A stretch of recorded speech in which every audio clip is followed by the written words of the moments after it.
Yo, yo, Yo, I need you to do the intro. shit, you already live. Okay, do the intro.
What's going on, good people? Y'all know what time it is, man. It is the Humpday Happy Hour podcast.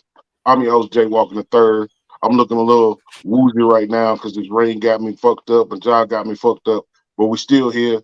We a little running behind, but we ain't gonna waste y'all time, man. What's going on, Carolina? Ain't nothing. It's a Humpday Happy. I'll tap in the hurricane version. Hurricane version. That's what I said. Man, look, I'm so fucked up right now, man. I'm trying to get my life together, man. But y'all know what time it is. Extraordinary people we bring up, talk about their lives, talk about what they got going on, and this week is no different. You gonna go ahead and pull to the intro? Oh yeah, we got Mr. A.O. Bird out of Charleston, South Carolina. It's crazy. Like he gave me this long bio, and this man done did a lot in a short span. Because this dude, he younger than me, but they got this thing called placement. I ain't never seen that before. I heard people say I work with, I network with, I did all that. But he said placement with JT Bigger Figure, Rich Boy, Pastor Troy, Snoop Dogg, Jose Guapo, Dash Dillinger, and the list goes on. Plus, he got some shit with Red Cafe and Cardi. Boy, you in it. Yes, sir. Yes, sir. How y'all doing? Hey man, look, you got a long list of accolades already, my brother. Yes, sir. Yes, sir. Yes, sir, man. God bless. You know what I'm saying? God gave me the opportunity to get where I needed to go at, and I kept it going, you know? In a real way, man. In a real way, man. That's what's happening. So we're gonna get into this thing right to it, man. Since we're running a little behind, man. It's called First Call. It ain't nothing but a little icebreaker, man. It's some random questions, 10 of them. I got 5, my brother got 5. And it's just how you feel in the moment type shit. Send them more. Send them more.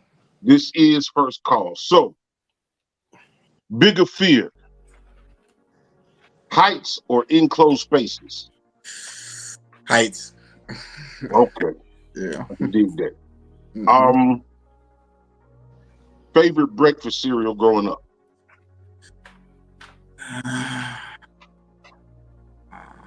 Probably. I'm gonna say King Vitamin, and that's kind of a whack decision. But when you put, but when you put sugar on it, you know what I'm saying? You gotta put sugar on it because I like Frosted Flakes and everything else. But it was something about that King Vitamin because you know Mama Deuce had to get that at the time and put a little bit of sugar on it. It was out of here. It was out of here, bro. I ain't never heard nobody say no shit like that. Hey, that's a real answer. All right. That's a real answer. Type of different things in the house now. Shout out to Mama. We were straight, but when we went through our times, I remember those, and when we were eating it, I used to put a little bit of sugar on that shit, but we were killing that. Hey, look, I ain't no stranger to King Vitamin. That's why it hit so hard. Oh, man. So we going to stay in that lane, cuz. Struggle meal, no matter how rich you get, what's the struggle meal that you always come back to? I don't know, man, because I heard shrimp and grits is a struggle meal. So I was like, No. I don't know if that's a struggle meal, but No. definitely shrimp and grits. No, okay, well then it sounds like with the pork and beans and rice and the fried chicken or something like that. Oh, of course, then I go win. That's gonna win hands down. Even without the chicken, just if you got the sausage kind of in there. So. That's real South shit, cuz we pork and beans and sausage that made that answer a couple times. Yes, sir. Yes, sir. Yes, sir. Yes, sir. I'm glad. Favorite car, the car you got the most stories with that you either had access to growing up or you owned it yourself? Oh, Cadillac DTS. I mean, like, I'm like, yes, I'm a Cadillac man. I ain't even got the Cadillac right now, but I'm a Cadillac man. You can see it on me. I love Cadillacs. That's what's happening. It ain't worth a shit sometimes, but I love them though. Hey, but look, that 2000 Sedan DeVille, that motherfucker ain't shit, bro. Yeah, I had a 2007. That DTS, boy, that shit drained my money, but I was riding clean. I'm running real clean though. Oh no, if you get it and it's clean, it's a rider. Sound system ain't nothing to play with. Motor running hard. But if it start overheating, you might as well bury that bitch. Yeah, and that's what happened too. That's what happened too. Exactly what happened. So my final question is on some Matrix shit. It's a white room, white table, white chairs. It's 3 of them. You sitting at one, they leave 2 open chairs. Who you want to have a conversation with, dead or alive, that is not related to you? No family members. That's a good question.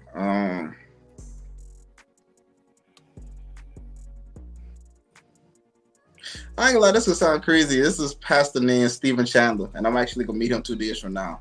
Dope. He's from Baltimore. Stephen Chandler and what my boy name is? He's a motivational speaker. Eric. Right there. Eric Thomas, right? Eric Thomas. Yes, them 2 right there. Yeah. I'm good to go. Yes. That's what's happening. That's a good strong answer. That's my 5. Okay. Yeah, we actually got we had a motivational speaker on here a couple weeks ago, and he networked with him. Okay, yeah. Bro, I heard bro changed my damn. Bro, he changed my whole life just for talking to him. But Stephen Chandler, when y'all get a chance, type up Union Church. He's on age with me, 36-year-old, and he really been the one who got me back to my spiritual and got me into God. Like the way he preached, he next level. He all the way next level. So Union Church, shout out to Union Church. First song you learned to play on the piano. Oh, the keys on. Dragon and Juvenile, what it's called, Down Bottom. Oh, yeah. Wow. Yeah, on a red keyboard. Oh yes. Dun, dun, dun, dun. Yes, the very first thing. Hey, fuck with me, DJ. He had that Casio. No, you said you had that Casio keyboard. From I think Hustling that's what Flow. it's called, right? The one for the 5-year-old, whatever how old, my little brother had one. I could have played that real good. That's how I started making beats. I usually ask everybody from around that way down there. Favorite restaurant in Charleston? Oh,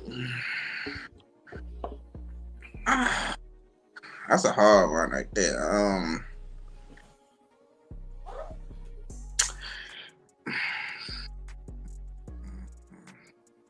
I gotta get back to that one, man, because it's a couple. I can't really zone into that right now, and I eat there in a second. So can I skip that one? I wish I had a shot. I would have took a shot to skip that one. All right, one of our favorites, and you're gonna help me out with this one. The hardest word for you to pronounce. The hardest word.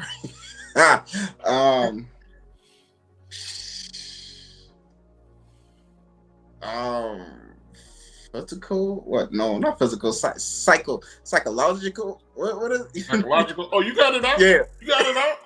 Psychological. Okay. You got it out. Okay. Well, yeah, that's it right there. I struggle with it. Yeah. Hey, that's DC Young Fly. That's his word that he can't pronounce. He say psychological. Spill my drink. Don't make me spill my yet. So if you was one of my brother's favorite joints, if you was going to do a movie in Charleston based out of Charleston, what's the genre and what's the plot? Oh, the plot was gonna be like Paid in Full. You know what I'm saying? Like it was gonna be, it was. That's what I like. You know what I'm saying? And they actually tap into it a little bit, but Nobody didn't really get to do it correctly yet, you know. But it's gonna be Paid in Full or anything that's kind of on Tubi right now. These kind of hood murder mysteries, you know, out the South, struggle type. I love stuff like that, you know. All right. What's worse, a twisted ankle or a jammed finger? Oh, I twisted ankle. It was worse, but boy, that feeling, that first initial hurt of that jammed finger, you know, so it's like it's the first 10 seconds the jam finger win, but after like, you know, a couple of days just hopping around, the ankle got it. But that first initial pain, that finger, boy, like that finger. All right. Can't lie. And my last one, you got to name something more countryer than what I'm about to say. So more countryer than playing basketball on dirt. What country than playing basketball on dirt? Boy, that's kind of country right there. Playing basketball on dirt. On playing basketball with a homemade backboard and a bike rim. Jesus Christ, boy. The only thing I can think about more country than that is had a trailer with the mothball smell, though. Okay. Had a trailer with the mothball smell, though. Like, you be like, God. Okay. Yeah.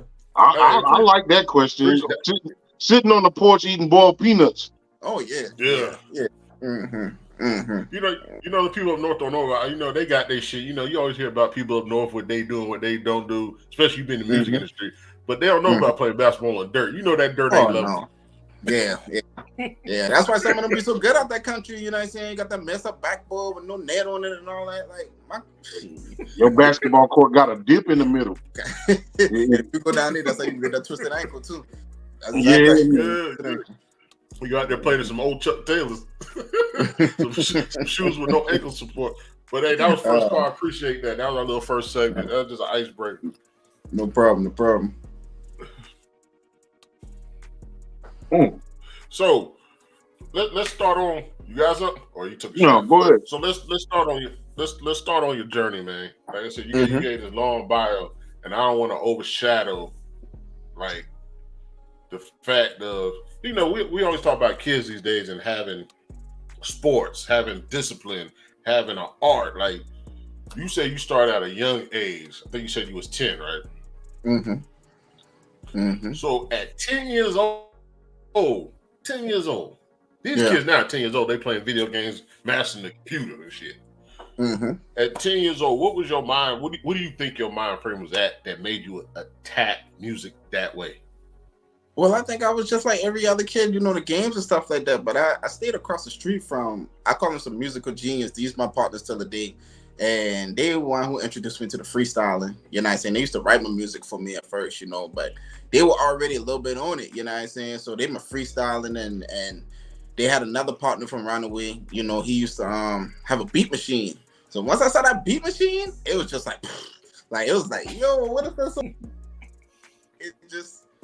It hit different, you know, and from then I was just intrigued. You just like, and I would notice my son would do it. Like when I used to just make beats, like my son would just do everything else, but he would still kind of look like, Daddy, I want to go in the studio. And I think I was just kind of like that, and you know, and it just kind of sticked around. It like it always seemed like somehow, some way, music keep on coming to me so much during that time that I just picked it up and kept going. You know. What was your parents playing back then?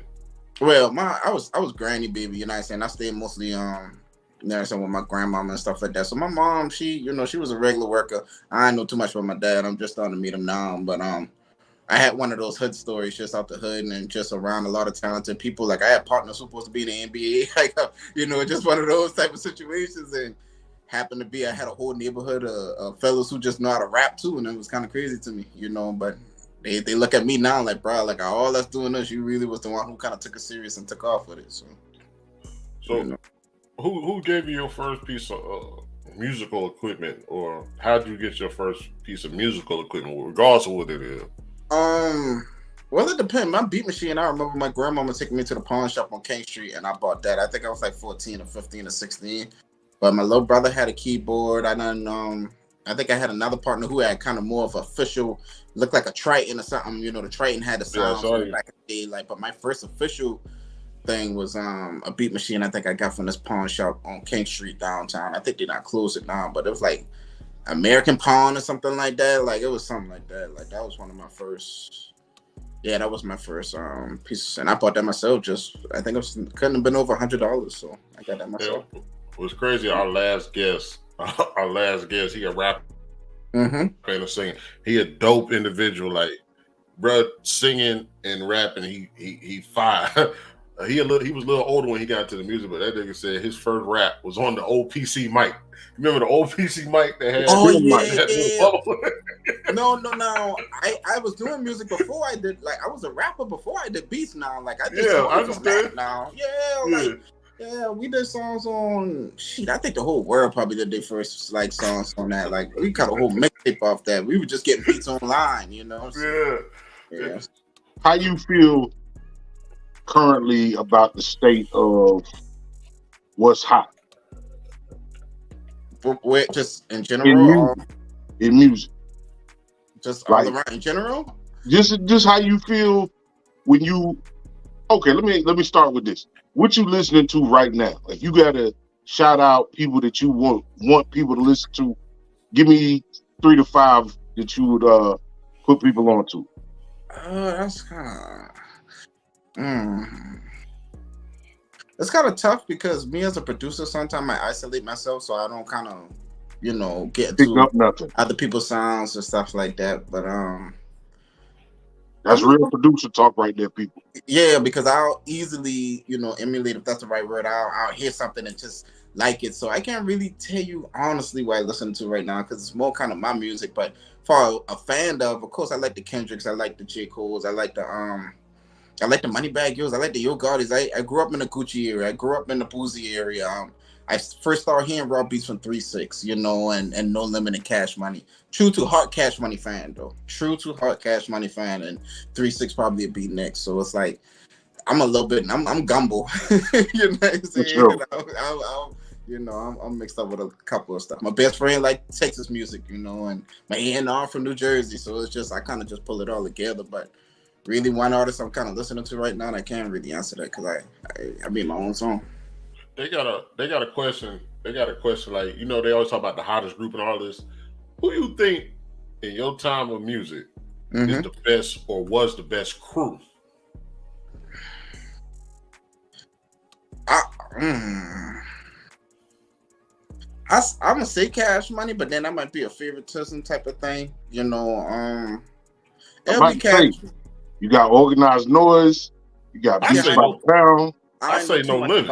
Yeah, they're a little bit before. Like when I really started listening to music, it was literally I was dancing the Diddy them boy, and then came in the hood, and them boy been listening to No Limit. Like it literally switched like that. Like I was just a little kid dancing to Diddy and them boy. Then I went outside, and them boy listening to Hot Boys, and I'm like, what is this? This is a whole different vibe. So right, but my era, because I'm an 80s baby, 86. It was. And Wu-Tang was in there a little bit, but I never really got I had my older cousins, they probably been like early 80s or maybe late 70s. They been heavy on the Wu-Tang, the Chambers and this and that and all that. So I loved how they roll as a clique, but I never really got to dive into Wu-Tang like that. But I'm still sick. Every time I want that nigga happen. I had a party every time. Whenever I hear playing Wu-Tang, they listen to Wu-Tang, watching martial arts flicks. I'm like, that's what my cousin do. Hey, that's what my cousin used to do. Like Wu-Tang had people like hypnotized. Like everybody I know who had look at Wu-Tang, they were on night. Something doing that. So if you think about it, they laid the blueprint for T, for Cash Money. Like they was the first group of individuals, and the plan was we a group, but individually. We different, so everybody gonna get their own shit. You know what I'm saying? And that allowed a lot. It made a lot of black folks rich. Yeah. So what's the difference between a crew and a group? Like I said, that's the question. The question now, like I've seen on social media, is like who had the best crew? I think Hot Boys, the Wu-Tang. But I've seen people put Wu-Tang in the group. I feel Wu-Tang was more. Like I said, everybody. Go ahead. I just felt I felt like the Hot Boys were cool. You know what I'm saying? Like, but how you just said, like Wu-Tang, they had individuals who came together. So I call that a crew, where like you still got people on their individual mission, but we just come together as one. But like an actual group is 3 or 4 people who are actually like we doing like songs together. Most of our songs are going to be together, So Hot Boys my favorite group all the time for Cash Money. Like even 3-6.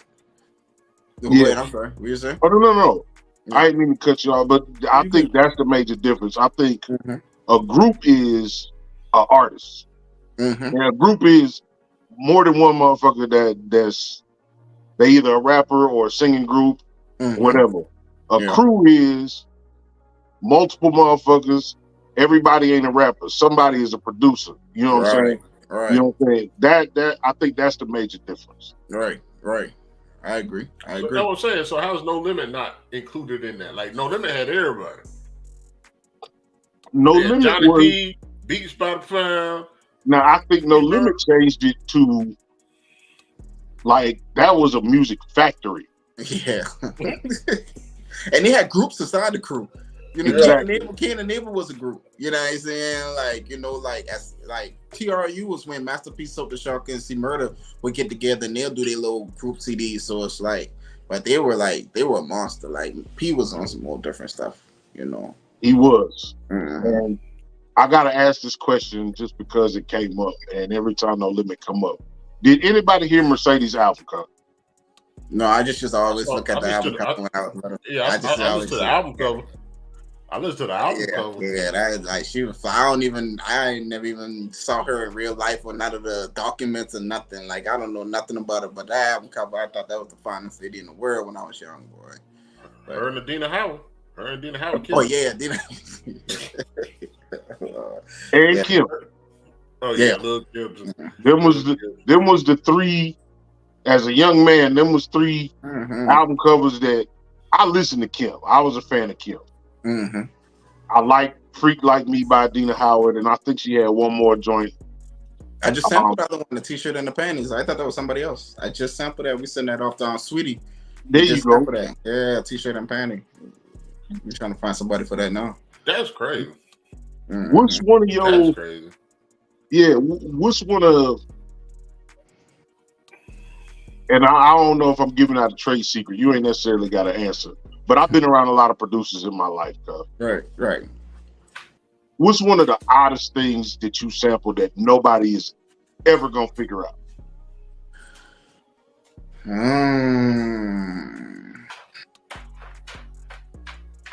It's probably a couple of them. And I'm not talking about necessarily music. I'm just talking about sound. Oh, I get crazy with it. I done sample Batman, intro music. I done Dexter Laboratory. The Laboratory. I get crazy with it. You know what I'm saying? So, but this I'm gonna give a little secret though. This thing called Vinyl Frontier.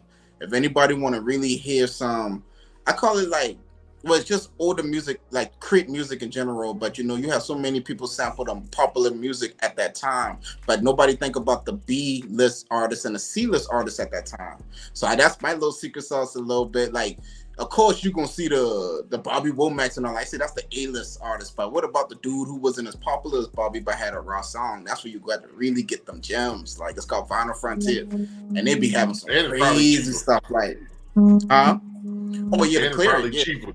Yeah, it's a whole lot cheaper. Oh, that's a whole different conversation about clearing. Like, where y'all already talk about that? Because boy, my last one, boy, they they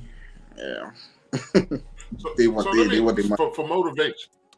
For motivation, this is like a 1 and 2 question. Who was the first person you seen in concert?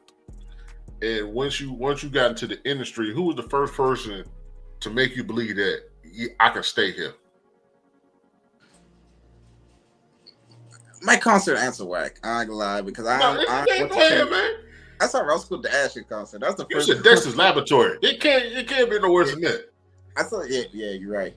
Roscoe Dash was the first concert feel I saw, but the person who probably shit. I fuck with you. Yeah. But the person who really is the Kanye documentary really that was recently it's just something about Kanye, man. There's something about him. Like that's somebody who Kanye on another level. You're on another level.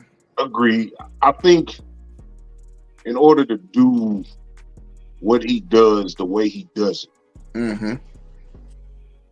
something gotta lack. You know what I'm saying?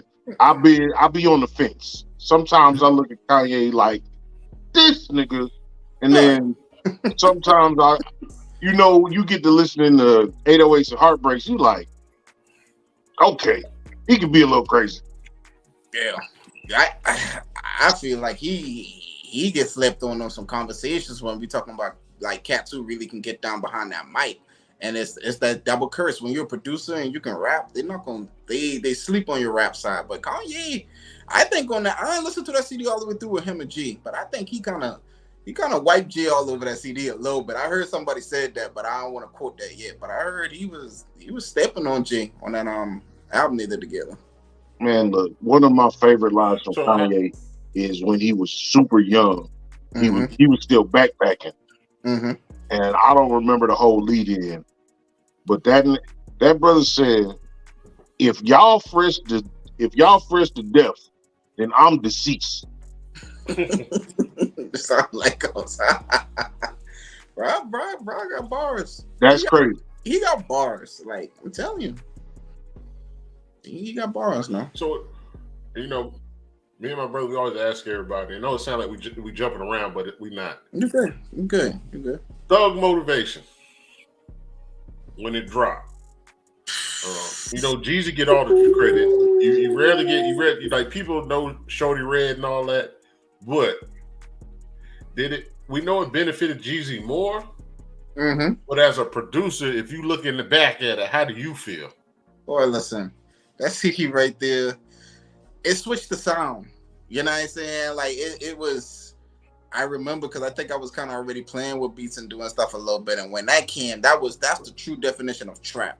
If they ever talked about trap, that's when trap was introduced. Because Lil Jon still had heavy 808s. 808s always was around. That was just when Lil Jon was doing his thing, and when it was Shorty and Drummer Boy, really. Boy, when Shorty and Drummer Boy came, they brought them more serious to it. It got a little bit more like, yo, like, and I remember the older boys in the hood bumping us. I'm like, boy, who brought us? Like, these beats crazy. Like, shout out to Shorty Red and Drummer Boy. Shout out to them boy, because that's the introduction to trap for me when I heard that. Hands down. And so you had two. Okay, so. Oh, I was just saying probably one of the greatest CDs. No, I was gonna say. Yeah. And the fact that they had drama pushing it also at the same time. Yeah. Mm-hmm. Hold on, I hear you say that again. No, we were saying we think the storm got us on delay. We think the storm got us on delay. Oh, okay. All right. Yeah. No, but I was saying, so you got Shorty Low and you got Shorty Low drummer, and then on the mixtape that damn near got some of the same tracks, you got drama pushing at the same time. Mm-hmm. Right? How is that not gonna lose? Man, it was honestly, I was a little too young to see the politics of it. So by time it already hit me, they already had, you know what I'm saying? It was already a perfect. It was, I used to ask my partner, how did Atlanta react? Because I can imagine Atlanta hearing the stuff a little first before, man, he probably had strip clubs going crazy. I'm talking about niggas on couches throwing money. Like, man, Jeezy probably, that's when it really probably mattered to him, that Atlanta run, when right before we started hearing it, when he been releasing them songs and going to Magic City and going to King of Diamonds or wherever. Like, man, that probably was a hell of a feeling then. Go ahead, I'm sorry. What did it do to Charleston? Because, like, we know what it did to Columbia. Like, Columbia, like, we had a strip club on every block. We probably had about 9 strip clubs pumping hard, and they were just letting the shit ride. Like, they wasn't skipping, they wasn't playing nothing else. But as far as Charleston, like, how did they receive the music, and did that give you even more of a hunger watching this go down? Chill. Like I think it was the same everywhere in every hood. Jeezy was like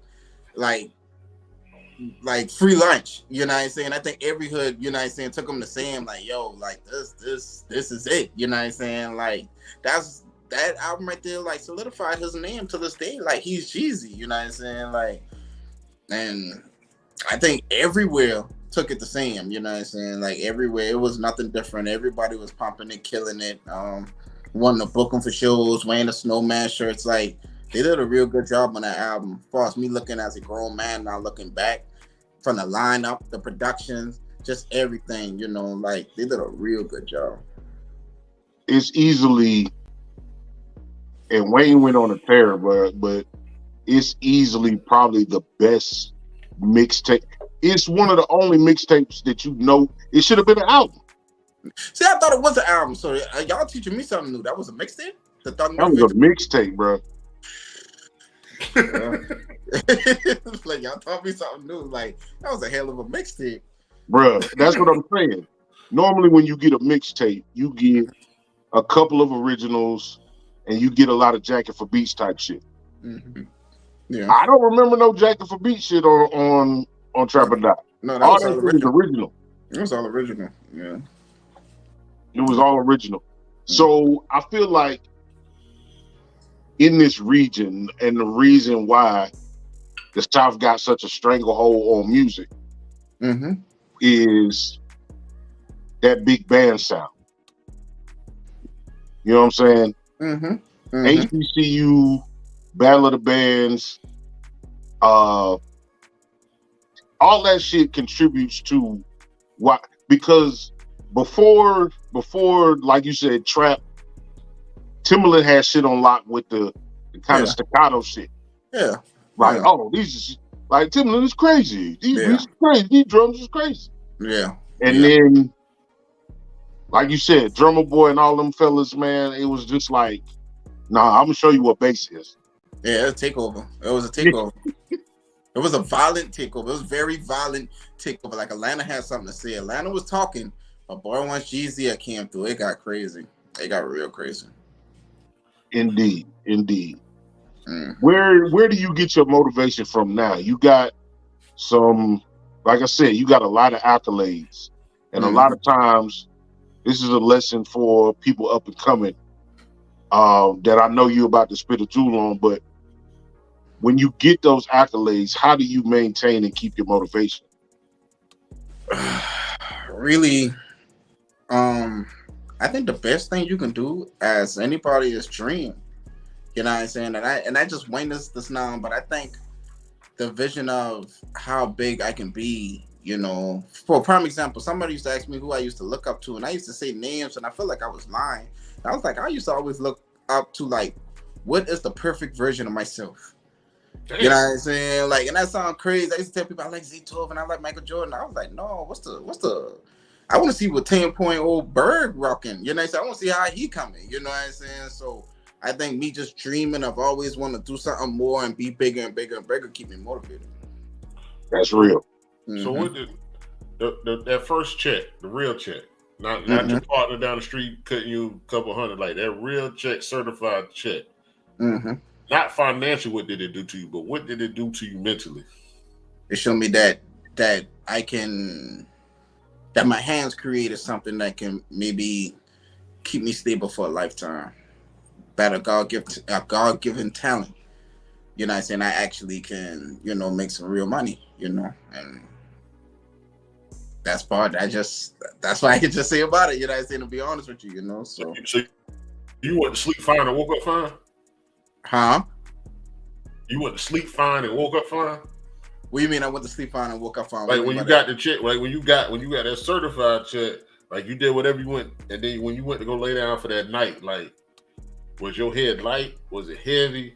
Did you keep checking your banking statement? Yeah. Oh yeah, definitely. Like, well, because my first real piece of money came from BMI. You know what I'm saying? Like it was so I was keeping on checking it. I didn't know what to expect. You know what I'm saying? BMI was different. You know what I'm saying? I just really got my first real upfront check. You know what I'm saying? So like, but my first one was a BMI check. Like they didn't hardly really pay nothing upfront for the beat. But when that royalties are kicking around, I was like, oh, like, all right. So, like, when I saw that, because I was just checking. I didn't know what to expect, you know. So, when I saw that, I was like, damn, you know, like, the right record, I get to eat shit 4 times a year, you know what I'm saying? And now I'm learning I can get two more other ones, you know what I'm saying? I got publishing, I got, Sound Exchange and BMI. So I'm like, yo, the right record can have me around here looking like Meech, boy, like, like coming, like, word. So that's why I be dreaming, like, bro.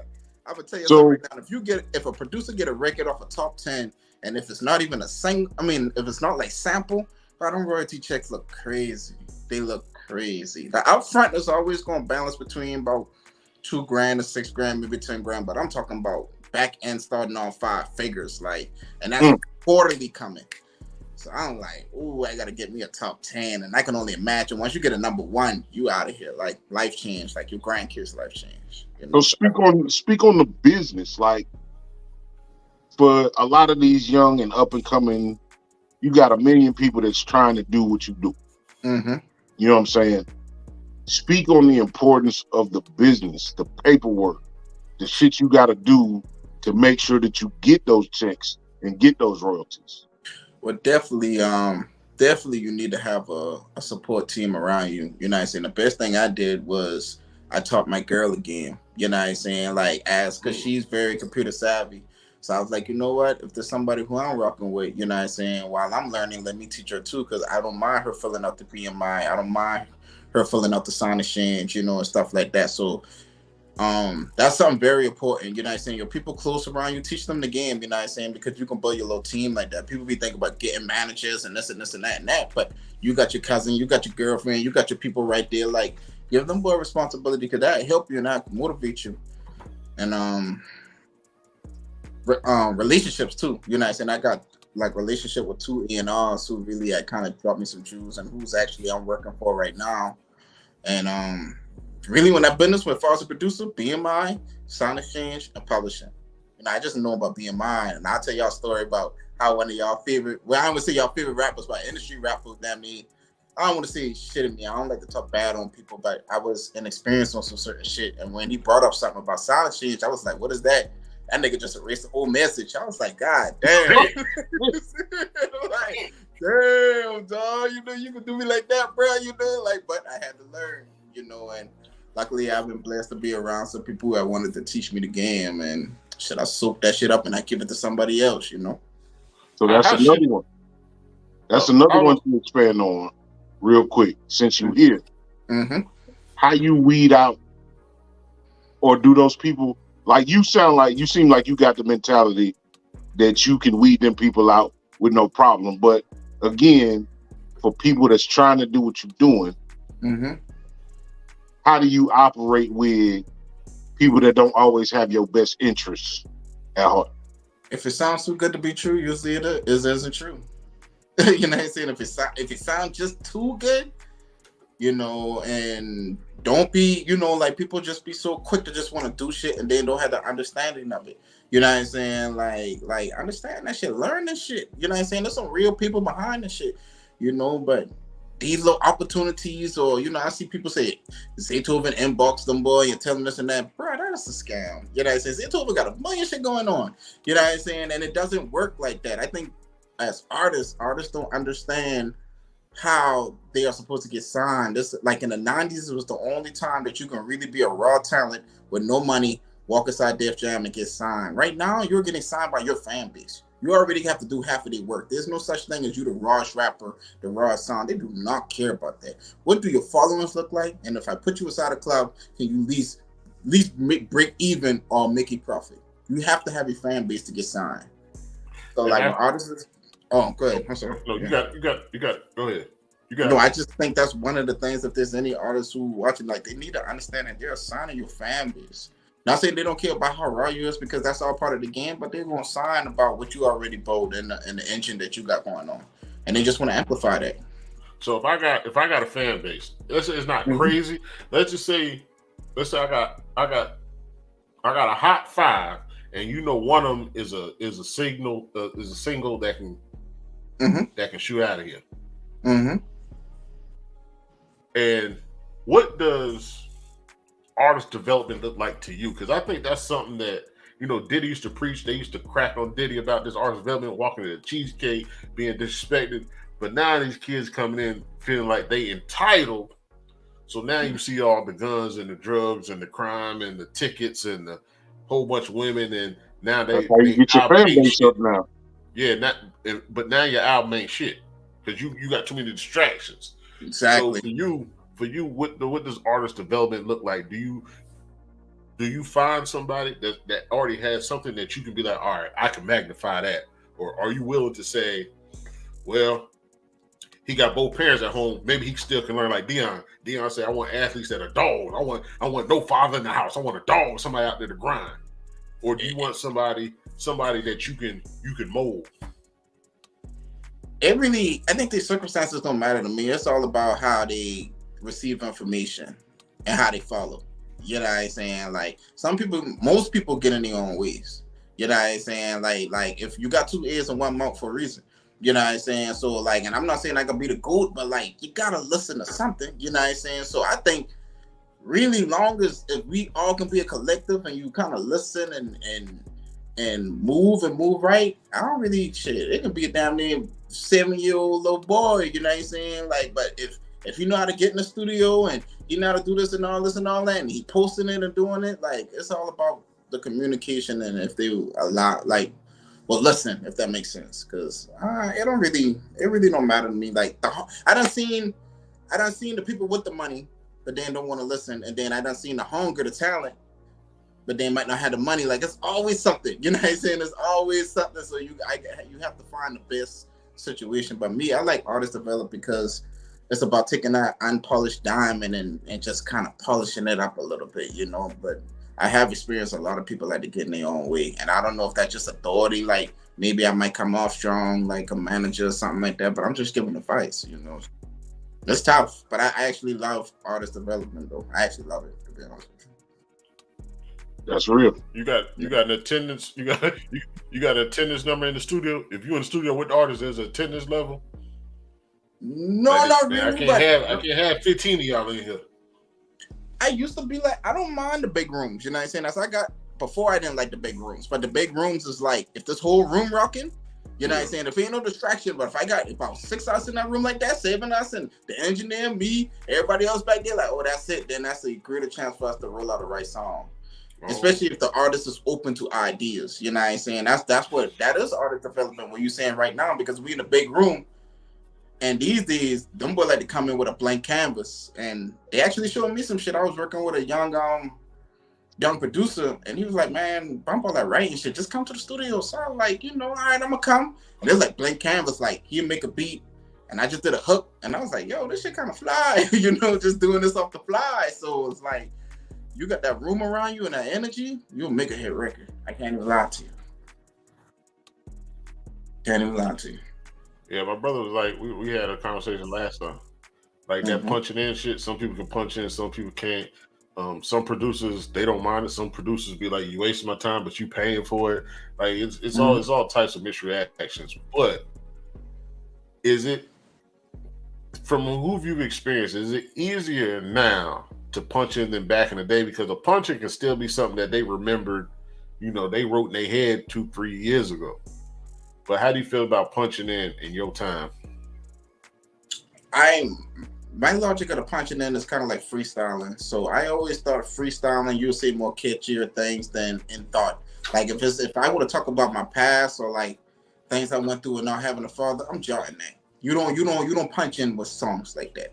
That's my logic. You know what I'm saying? Anything that's heartfelt, you know what I'm saying? Any trauma that you went through or anything like that, you write that. But when you want something catchy, you know what I'm saying? Y'all about to go to the club, you already got a couple of girls in there, you want to do a little strip club, so punch that in. Because the content is not as, I won't say real, because strip club songs have a vibe too, but you kind of get what I'm saying, right? Like the deep things, I don't think you should punch that in. I think you need to write that down. But anything that's kind of fly by or just a hit or play on the radio all the time, yeah, punch it in. Because you don't want to overthink it. Yeah, and I said I've heard people say like they like to have their shit ready before they get in, and then what happens is they get in and they hear a beat that they wasn't expecting. So they punch, and sometimes they force it, and now they done wasted the time and the money because technically the song wasn't practiced. Like they had a song that they had practiced, but they just heard something, and now they want to try to punch in and wasted their time and their money on this punch in, and then come out like they wanted. And that's just bad math for bad. That's bad planning. Like I wouldn't, you know what I'm saying? I wouldn't do that. Like if you got something written, you should already have your beat already ready for that before you even go to the studio. You know, if you got something written and you already bought your beat, you good. You know. Yeah, but you know how it is. You know, you walking behind somebody else that got several beats. They just got some beats riding or whatever. Hey, listen to this beat real quick. And, you know, you just instantly fall in love at love at first sight type thing. And next thing you know, you done you off the plan that you already had. Like you said, you had something written, you had something come in. Now you done switched up. So it's almost like it's still a certain level of discipline that you got to have. Yes, I didn't have that much experience. That kind of seemed like play to me a little bit. You know what I'm saying? If we come in here, I don't mind how you do it, but don't be kind of switching up the plan in mid. You know what I'm saying? I don't think it's going to be a good product when you're kind of stumbling like that. You know what I'm saying?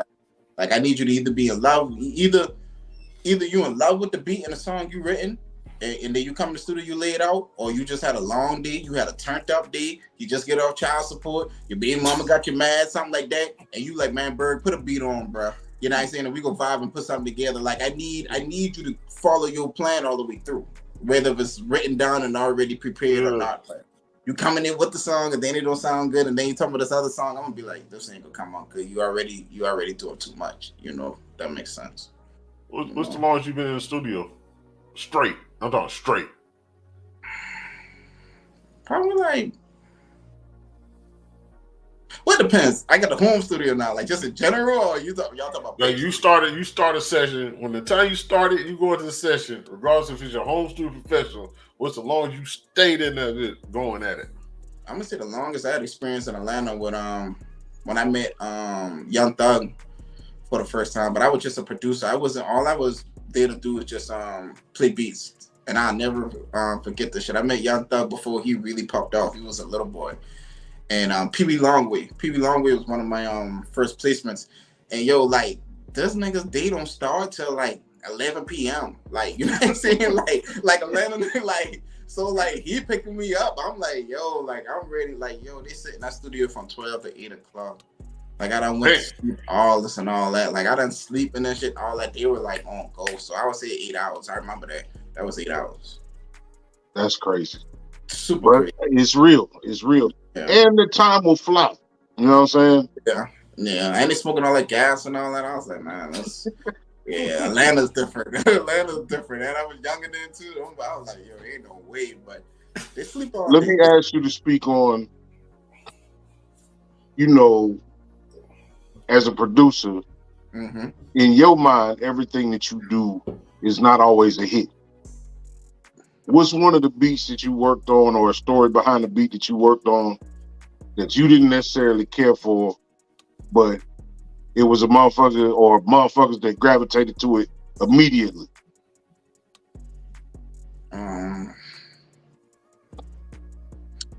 There's a couple of stories about some popular songs I got back home, but I think one of the realest story, and I wish I was in the room when it got played, is when y'all see I got the on my bio. I have a record with Pastor Troy and Snoop on it called Hustlin' 9 to 5.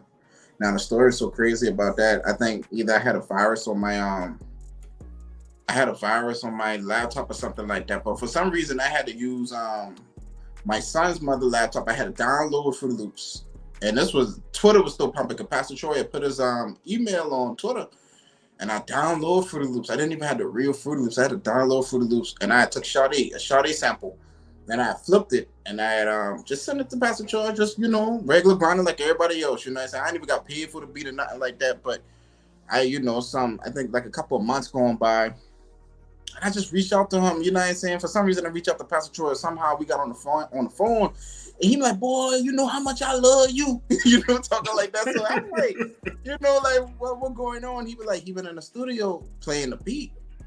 And Daz, you know what I'm saying? Because the original song called Hustlin' 9 to 5, it has Daz Diligent Snoop on it. He said they literally just been walking past. This wasn't no setup session or nothing.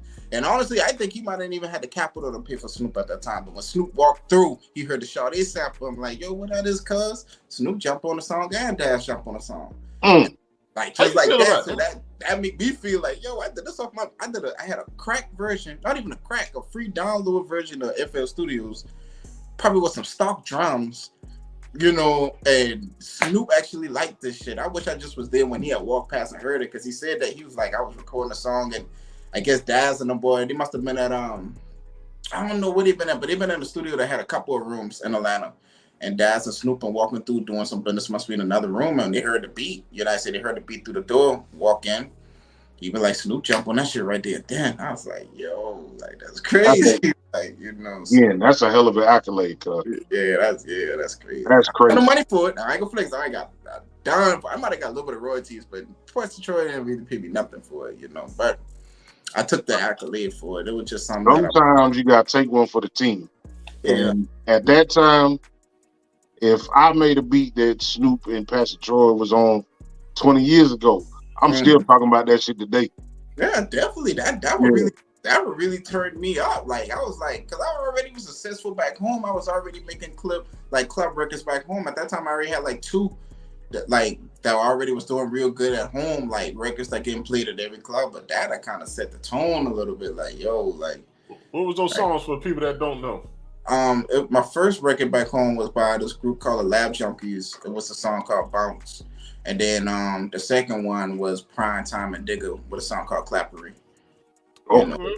Yeah, and that song right there too did a little bit of damage too. Like Juicy J actually had liked the song one time and all. Like I got some stories for y'all. I ain't love. That's crazy, man. Yeah. So go ahead. I was gonna ask you, like, cause we on the same verse too. Like, how did you get the attention of people in the industry? Like, you were just in DMs, you was in emails, you was at concerts trying to meet them. Like, how did you market yourself? Well, first I'm gonna say God, because everything was kind of just like, you know, of course, you know, you hit the DMs, and of course, you know, you get the emails and you send them off, but every story where I kind of really admit, so like my last situation, like, you know, that made me met these two A&Rs who I work with now. Like, I was just going to the studio back in Charleston, and there was this older guy riding his bike, and he was like, "What's up, youngster?" He thought I was somebody else, and I was like, "You know, what's up? I'm about to go in the studio, lay something down." And he was like, and I was kind of rushing him. He was like, "Hold on, like."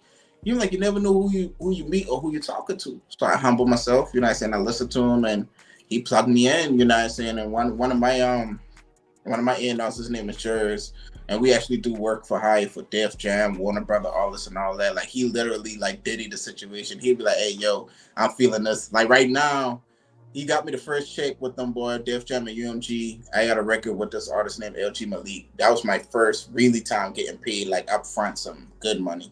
But it's this young cat named LG Malik with Def Jam, and they got this dude named Tootsie on it. I think he signed with Baby Down. Yeah, Tootsie, he's on it. So that was a good look. So I'm waiting to see what the royalties look like that. But like I was telling you, well, you ain't been on here, but I was telling him, he's from Jersey. So when he introduced me to these people, dogging on, he wanted drill beats and this. I'm like, yo, I'm from the South. You know what I'm saying? Like, I'm not, but that I like that. I like how God worked, because God was like, no, I need you to be a little bit more versatile. You do R&B, you do club, you do all this and all that. But for me to build that relationship with that A&R, I literally had to make, man, probably over 30 or 40 drill beats. You know what I'm saying? And then we started becoming friends. You know what I'm saying? Once we started becoming friends, and the old school dude who introduced me to them, boy, he always said, like, listen, I give you these plugs, work these plugs. Because it took me almost like a year to get the first one, but he was like, "Oh, this your dream, this your life. Call them boy every day. Call them boy every day. Call them boy." And after a while, it'll slow down sometime, and then they'll pick up, and then it'll slow down. And then once we had kind of hit a certain stride, our relationship started building. And now he'll call me like, "Yo, we doing this for Cardi, we doing this for Glow, we doing this, we doing that, we doing this," and just plugging it in. That's another thing too. Working with somebody who isn't doing the same exact thing is the best thing, because he's probably a producer, but he's more like Diddy. Like Diddy and Hitmaker, they kind of just more like, they'll tell you the idea of the beats, and then you can put it together, so we work in perfect harmony. You know what I'm saying? Like, I don't have to worry about him collabing on the beats, or he want to send off his own beats. He don't make beats. He'll call me and he's like 50-something years old. Like, I guess now, if you look at my badges, he's like 50 or 40, so he be having great throwback ideas. You know what I'm saying? And he'll be like, "Man, you gotta do this." And that one we got for Cardi, we could put our hand together. We did the Jenny from the Block. You know what I'm saying? Because she's from the Bronx. You know what I'm saying? And boy, that one right there come out so crazy. And Cardi album like finished, but she wanted a sample. I'm looking for something, and boy, that's why we can put our hands together because boy, I know he like usually when he like it and I like it, there's a good chance. But I love how we both that relationship. It's the single or just make the album? Single. She looking for gonna be a single. Yeah, like that's gonna be a single. So, but we ain't got the approve yet. You know what I'm saying? Like we just most of the time, if I make a beat and he's really hot on it, you know what I'm saying? Like if both I agree, then most of the time it's a real good look, you know. And it still takes 3, 4, 5, 6 months before we hear anything. I'm pretty sure beats I made maybe 4 months ago might get placed 2 years from now. That's how that shit work, you know. So, yeah, man, that's real. That your story, your background, your energy. I can't think of another brother that the success is more deserving of. You know what I'm saying? Thank you. I rarely do what I'm about to do, but speak to your faith and what that means to what you're doing in the world right now. Oh, you talking about big G-O-D? My God. Boy, listen. Boy, you sound like Kirk Franklin. He said, G-O-D, is you with me? Big G-O-D, like, big G-O-D the man, because when the times when the money is low, you know what I'm saying? When the time, like, you know, like, I can sit here and talk about the accolades and all this and all that, but let's talk about when there ain't no money in my account, but people looking at me like I'm Bird. You know what I'm saying? And I just look at myself. I look how he did everything. When he moved me from Charleston to Charlotte, he like, I need you to kind of clear your head. You know what I'm saying? He prepared me for something big. I already know that right now. So I just, when you sit back and you got enough time to really look at your life and you see the moves, you be like, boy, ain't nothing but God. You know, and I'm really heavy on my faith. You know what I'm saying? Like God come first. And I think the only thing he really want me to do is when I get where I really need to get at, that I give him credit so I can convert some souls. You know what I'm saying? So, and my only struggle is sometimes I know I do a little bit of ratchet music and all this, and I'll talk to God. I say, God, my bad now. I like to make them girls shake their butt now. Like, you know, I like to make their butt. You know, I'm gonna give you glory on the way going up. You know, so but faith honestly was the one thing that really put this in a hyperdrive. Like I really went in a hyperdrive. Like November, I really give my life back to God. November 11th, I always been raised in the church, granny and all this, but I really been like praying and fasting, and I lost like 20, 30 pounds fasting and praying and getting on my health stuff. And that's when I really started taking off, bro. Like it just everything, you know. And that's my energy. That's why I go to. You know what I'm saying? That's my energy where I go to when I need energy, you know. You're not the only person. The guy Bay Ray, I'll tell you about from Columbia that rap and sing. I ain't gonna lie, y'all two might be able to put some magic together. He the same way. He said he lost weight. He had to get his mind right, lost weight. I tell him, I said, bro, when you make it big, I'm gonna tell people, like, y'all remember Bay Ray when he had little Bay Ray. When I knew him, he was big Bay Ray. He had that Luther complex. You remember Luther? People like Luther was skinny and fat. Hey, so that might be me too. Yeah, I told him that. He was like, man, I appreciate it. That dude, we gonna get off camera, bro, and I'm gonna tell you, that dude, I'm gonna send you his YouTube. I don't want you to listen to his music, bro. He rap and sing, and I ain't talking about no, like, he punchline rap. Okay. And he falsetto. He's somebody you don't see too many people singing falsetto. Yeah, he's somebody that can contribute to what you're doing. Okay, definitely. Songwriter, like content, and honor too. Like honor dope. Those are two individuals. I'm hard on people that are, because I've done a little music myself in my day. I'm hard on people when they be like, "Hey man, listen to my CD," and I don't. You should feel somebody drive when they present their music to you. Yeah. And these two they already they already doing the work. They already got the visuals. They already got the content, and they doing it themselves in a real way. Okay. A lot of original content. Okay. Definitely check them out. Definitely. They both of them gave me you remember when Diddy was making the band, the singing version, so I guess that would be Day 26. And I always felt this, and that was the first time I understood exactly what he was talking about. When a motherfucker give you goosebumps when they sing. Yeah. Like, that's a real feel. Like, Bay Ray, he's self-taught, so Okay. you can feel the goosebumps coming, but they not there. And I just think it's just a tweak of like if he had a singing coach, accents. I think he threw the roof because his rap is stupid. Like he don't need no help on that. Okay. Anna it's a innocence thing. She taking it back. It's So like it's a male and female group. No. They two individuals. They know each other. Yeah. There's two individuals. Oh, okay. They know each other though. They've worked They together both been on our show. on a couple projects, but they individual artists. Okay. Yeah. Okay. She got that innocence feel like she can get down whatever. But there's still innocence in her voice when you hear her sing. Like she do her own videos. She direct and everything her own videos. And when you look at her videos, you be like, oh, that's old school right there. Right. Like so what I'm saying is like they both got a sense of talent, and that's right here in Columbia. And we just giving them a shout out, man. And there's some other people, man. We got Vanessa Young around here in Columbia. She got a heavy voice. Like it ain't Mary J heavy. If Mary J a 10, she like a 8. Ooh. With that heavy voice. Like I heard she went live one night singing I'm going down. I had to turn it off. I was like, that's my shit. I got to turn it off because I don't like I know you, so I don't want to judge you, but you really singing that song. So there's talent here. Yo Gotti was on the Breakfast Club, and I cut the snippet and I posted the snippet, and he looking for artists, and Charlamagne was like, well, you need to come to South Carolina. He was like, no, we looking. And Charlamagne was like, who you looking at? He's like, I can't tell you because I don't want nobody to take him. Like so. Yo Gotti said he looked for people in South Carolina. So there's talent here. We like the last state in the South. Really, if you think about it, we the last state in the South for artists to blow up.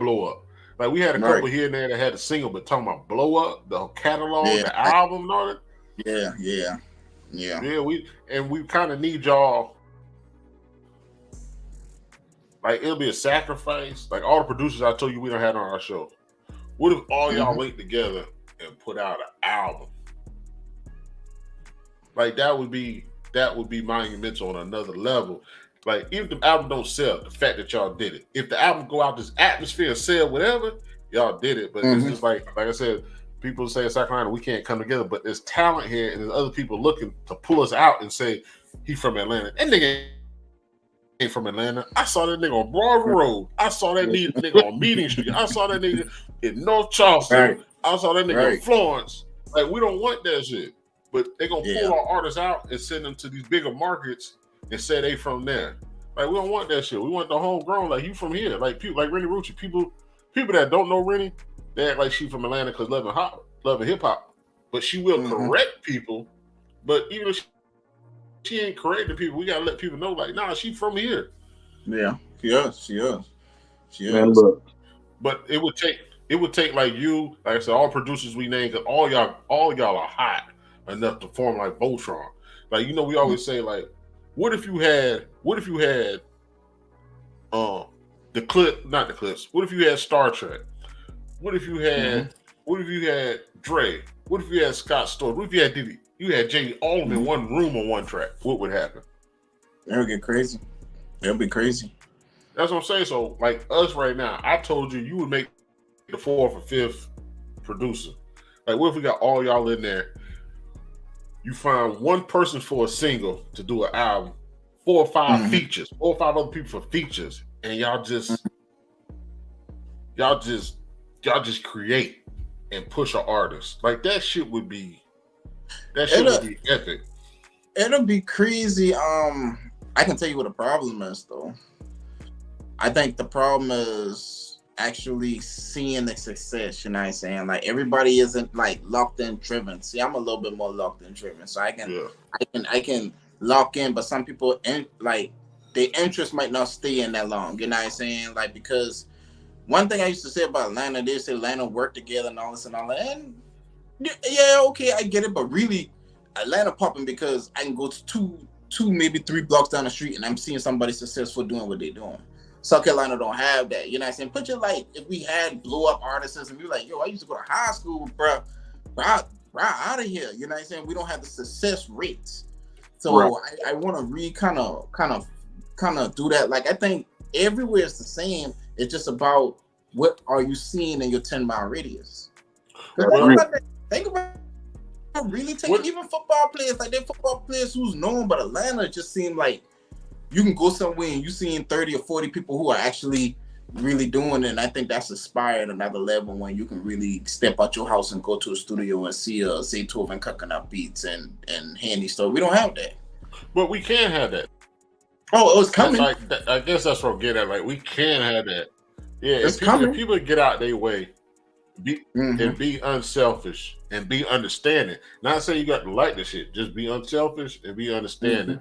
Like we can promote something that opens the door. Now it all come down to who gonna be the gatekeeper, as they say, but once that door opens, it ain't gonna matter. We got a Mugger Man came, he told us, we like crabs out the pot, right?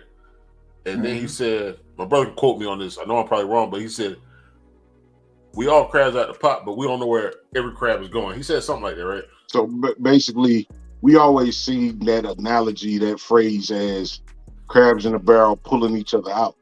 But they never say that the crabs link together to get out the pot.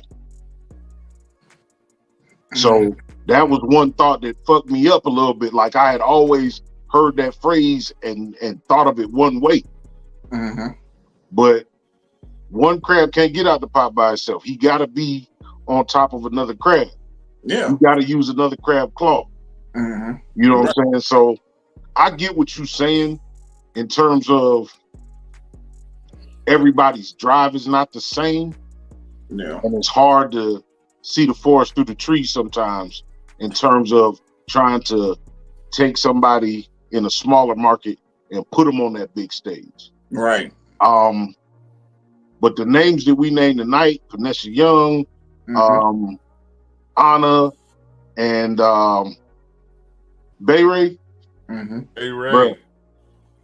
I promise you, you'll be when you go listen to that shit, you're gonna be like this. With the evil smile. Bruh, you're gonna be like, I can do it's like, you know what? I need a screwdriver. And then you find the Leatherman, the Swiss Army knives, to be like, I can make this work now. Yeah. This dude's singing falsetto. How many people in the industry, and we went over this, sings falsetto? It's the transition. But he sings falsetto and is rapping. Like that, he just on another level. I gotta check him out. Y'all talking highly of him. I gotta yeah, this ain't mumble rap. This is throwback lyricism with content. This is storytelling. This is, you know what I'm saying? Meat. This is music with meat on it. Okay. You know what I'm saying? Look, we've been out here. We run about an hour, a little bit more than an hour. Again, I understand time. I ain't gonna say fuck money. We need that. But time is the most valuable commodity that anybody has in this world. Right. You don't know whether you here today or gone tomorrow, but this is your time, brother. We give everybody a solo. Go ahead and tell people what you got going on, whatever you want them to know. That was actually a good conversation. Y'all switch it up on me just now. I mean, basically, I told you that. I told you that. But I mean, I'm a producer, songwriter, artist developer. In the next couple of years, I'm gonna settle as a music executive. I'm actually going suit and tie and go inside the office. You know what I'm saying? That's me getting into my 40s and my 50s. That's what I want to do. I always be on the music, but I'm starting to enjoy getting on the other side of the music and handling the deals and putting together the pieces and stuff like that. So that's my vision. I'm looking for the next 5 or 10 years. As far as right now, it's getting a #1 record. You know, I'm a work for hire for Def Jam, UMG. One of my other partners, he is manager for an artist named DJ Chose, which he's an artist / producer. So I'm very close to them. I talk to them every other day. I'm actually about to meet them for the first time Saturday, but we've been talking for like a year. And far as me, I'm in here every day trying to create that #1 record, like I was telling the guys earlier, like every day, and it's just those two. I keep it simple, you know what I'm saying? I can go out and politic right now, but I'm so tunnel vision that once I got that mission, like I was like, yo, this the way how I'm going to get on. Like I still, have other clients I mess with, and just how y'all brought up the artists and stuff like that. I'll be happy to work with them. But my vision right now, since I see a route for me to get to where I need to go at, I'm locked in on them two A&Rs like a gnat on a black person in the country. You know what I'm saying? I'm trying to feed them and keep that plug coming. So as you do. But that's my goal. Once I get in the game, I'm building the relationships, and then once I get inside the buildings, then I find out other way how to make money. That's one of the things that they're teaching me. You know what I'm saying? There's more ways to make money than just being a producer and just being a rapper and a songwriter. People just think like, oh, you can do all this and all that, but I can give you I can charge you $500 just to talk to one of my A&Rs, you know what I'm saying? Or I can be the person who quarterback your deal, you know what I'm saying, and get 10% off it. That's what music executives do. I see a good talent, I ain't even got to touch the beats or do nothing. I'll be like, y'all boy, get it together. I'll walk them in a Def Jam. You know what I'm saying? I'll get them $1 million deal. I get my 10%. We all happy, So, and that's why I see myself really in the next 10 years. I want to be that old guy who hear talent. I might still put some beats together, but I'll have like 2 or 3 other younger producers who kind of got a little fresher ear. I'll tighten their drums up, have some songwriters, polish up an artist. They do what we do. Let's walk them and get a deal. Let's get paid. Everybody have a nice day. Next, do it over again. You know what I'm saying? Boom, boom, boom. So that's what I'm aiming for right now. The music is sick. If you speak it, so shall it be, or some shit like that. In the words of yes, Ray Gibson. Absolutely, man. Right. Final thoughts, Carolina, for this Wednesday night Humpday happy hour tap in. Another example of networking, man. My Let's Talk on the Tree podcast. T Small is giving a little shout out. He had shared something that A.O. Berg did. I think he was showing your accolades. Yeah. Oh yeah, showing your accolades. And I was like, shit, let me look them up. I looked them up and I was like, man, let me see. And he hit me right back and was down. Like, I got nothing but respect, and I appreciate that. You seem like a great dude, bro. We got to have you back. Like Smitty, we talked about Smitty before we went live. Smitty had tapped in for a second. Okay. Definitely want to bring you back with a couple of other people. Like I said, we got Mantis, we got Dempsey on the beat, some other people. Just had that conversation. Even Chuck T, I know all y'all know about the perpetuities and them binding contracts and what can help an artist. Our platform is a little more than that, but we do cater to music because me and my brother, we just love music. We appreciate you from down. Like, we ain't from deep Charleston like you, but, we consider Charleston like, so, we vibe with you, man. I appreciate your energy. It's real authentic. Definitely want to have you back on here, man. I definitely want to have you back on. You didn't touch on my brother. You didn't touch on the show, but you did say you about to tap into Southern blues. I know you probably gonna kill that when you touch in the Southern blues. Charlotte gonna be what it is, man. You're gonna have to keep grinding, but you got somebody heading that spear for you. So Chuck T gonna get you right. If anything. So hopefully, we can kick it in the future without the camera, just kick it and have a couple of drinks, sit back and laugh it up. But definitely, other than that, we definitely gonna have you back. Definitely. I appreciate it too. Yeah, man. Look, in a real way, I can't say enough. Again, like I say, we appreciate everybody's time here. My brother always say networking is a superpower, and I want y'all to take an example of maybe these last 10 minutes of the show. This wasn't about us. This wasn't about jaywalking. It wasn't about Carolina. It was about Bird. But it was also about people that's not here to represent themselves. It is all right for you to speak highly of others. This is the narrative that we have to change in our community in a real fucking way. Right. That's my word. This is the bottom of the bottle. Special shout out. Blessings to you, brother. A.O. Berg. Look this man up. Check his accolades. Enjoy his music. And let him know that you met him here first. Years from now, when he that executive, when he in them, tailor-made silk suits. He Little Berg then. You know what I'm saying? He Little Berg then. There you go. You know Yeah, what I'm he saying? was waiting on that little bird. But that's what we do here, man. We here to speak highly of the people in our community and the people that look like us. We don't always get a fair shake, but when we don't get a fair shake, it's time to take. And you see this brother right here working, and we got other people in our community that's working. Support others always, support the arts, and y'all be easy, man. Until the next time, big shout out to the Housing Family Reunion we gonna have this weekend down in Short Stay, Moss Corner area. Y'all be easy, man.